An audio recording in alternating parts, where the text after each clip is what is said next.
Catholic schools are closing across the country as a result of the COVID-19 pandemic, according to the National Catholic Education Association. As many as 140 Catholic schools will close this year due to COVID. Now, last week it was announced 26 schools in the Archdiocese of New York alone will close, most due to low enrollment numbers for the fall and as a result of families who cannot afford the cost of tuition. Here with their perspectives, I'm joined by the superintendent of schools for the Archdiocese of New York, Michael Deegan, and Gina Christoforatos. She is a parent of two New York Catholic school students. Michael, Gina, thank you both for being here. Michael, I want to start with you. Good to be here. You've worked as an administrator in the New York Catholic school system for over 40 years. Have you ever seen anything like the crisis you're facing now? No, Raymond, we have not. I think that more than anything else, Raymond, the word that we've been using recently has been, we're heartbroken. The crisis that has been created by the pandemic has really had a significant impact on the finances of our Catholic schools. And as a result of it, 20 Catholic schools in the Archdiocese and 6 in the Diocese of Brooklyn were announced for closure, which is a terrible thing to do to our families. We betrayed their trust, but we had no control. And we had no control, frankly, because the pandemic had a significant impact on the finances of our Catholic school system. Mm-hmm. Are other adjacent schools absorbing these students, or what are you doing? Yes, we have placement counselors and enrollment coordinators who are shepherding all of these families to other receiving Catholic schools. We have promised that every single family will have a home at another Catholic school, and have said to them that the receiving schools, their doors are open, their hearts are willing to accept every one of these children. So we're confident that we will be able to find places for all of the families that have been affected, because this is really about the children. That's what's so heartbreaking about the decisions that we needed to make. Gina, you have two children in this Catholic school system. First of all, what was it like this past spring to watch them undergo virtual education online? And did they get the attention they needed from their teachers as a result? It really wasn't the same. I feel that the students need to be in a classroom setting with their teachers, but I am going to say this. The transition that the teachers helped the students make was outstanding. And they were all in it, even though it was online learning. My kids did well, I have to say that. But again, especially for my youngest, it wasn't the same as being in a classroom setting. I think that it was disheartening for me, because it is very important for the kids to have that every single day. Yeah. And Gina, Yes. What's your situation? You're feeling a pinch as well, given this COVID crisis. Are you able to afford the tuition in the upcoming year? And is there a place for your kids? Luckily for me, and for my children especially, there is a place for them. And also luckily for me, I wasn't one of the millions of people who had to go on unemployment and had to go on furlough. I was lucky enough to be able to work from home. I was fortunate enough, but not everybody has that. And it's like I said, it's very disheartening that this is happening to our kids. Our kids really need this education, their education. And it's not the same doing it from home. Yeah, no, it's not. Michael, when Congress passed its pandemic relief package, it included $13.5 billion for K through 12 schools.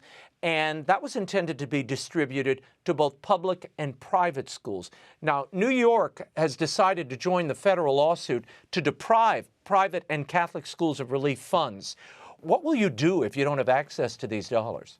What happens to the school system in New York, your school system? Well, I think Raymond, it puts us back in jeopardy again. Our schools, hopefully as a result of the closures, we have established a stable financial basis.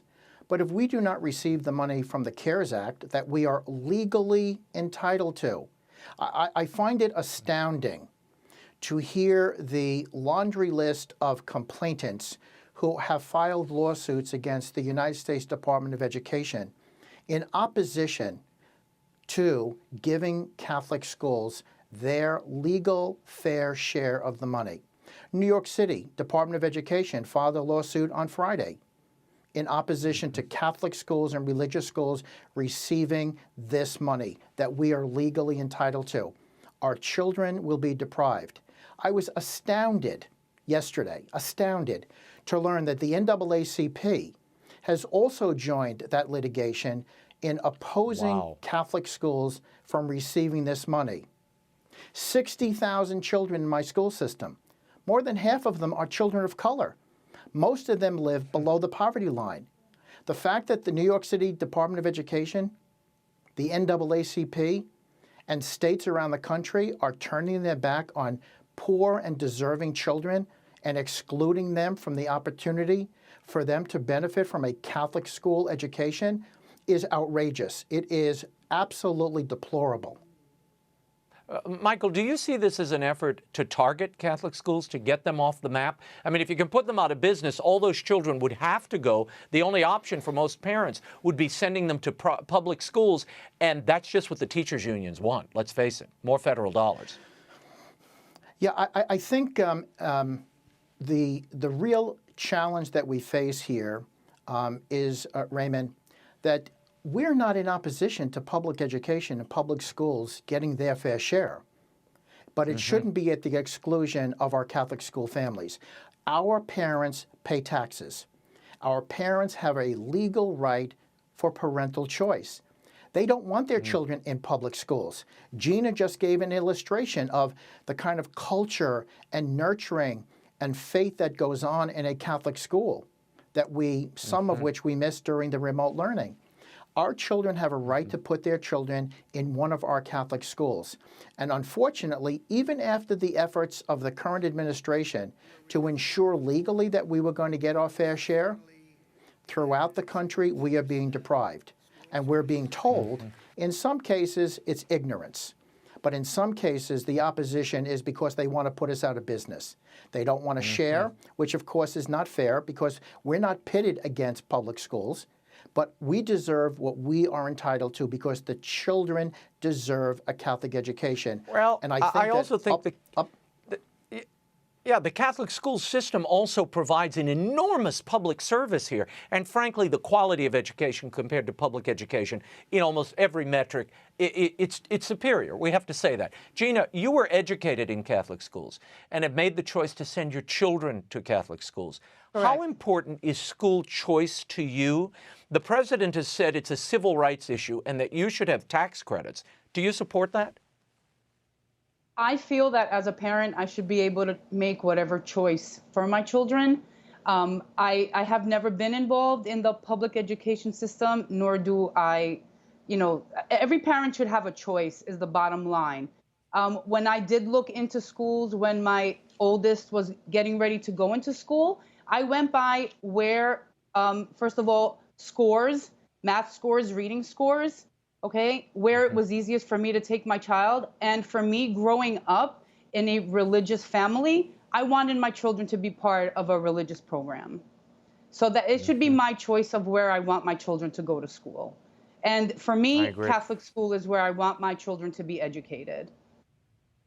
Michael, as I mentioned, you've served in Catholic education for decades. We've just seen the closure of the 26 schools we discussed in the New York area, impacting 2,500 students and at least 350 staff.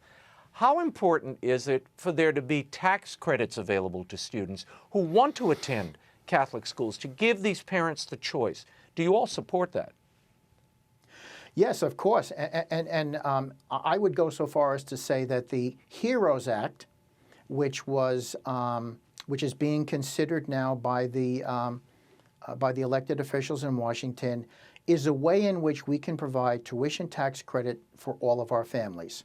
When the House produced its stimulus package, it was anemic.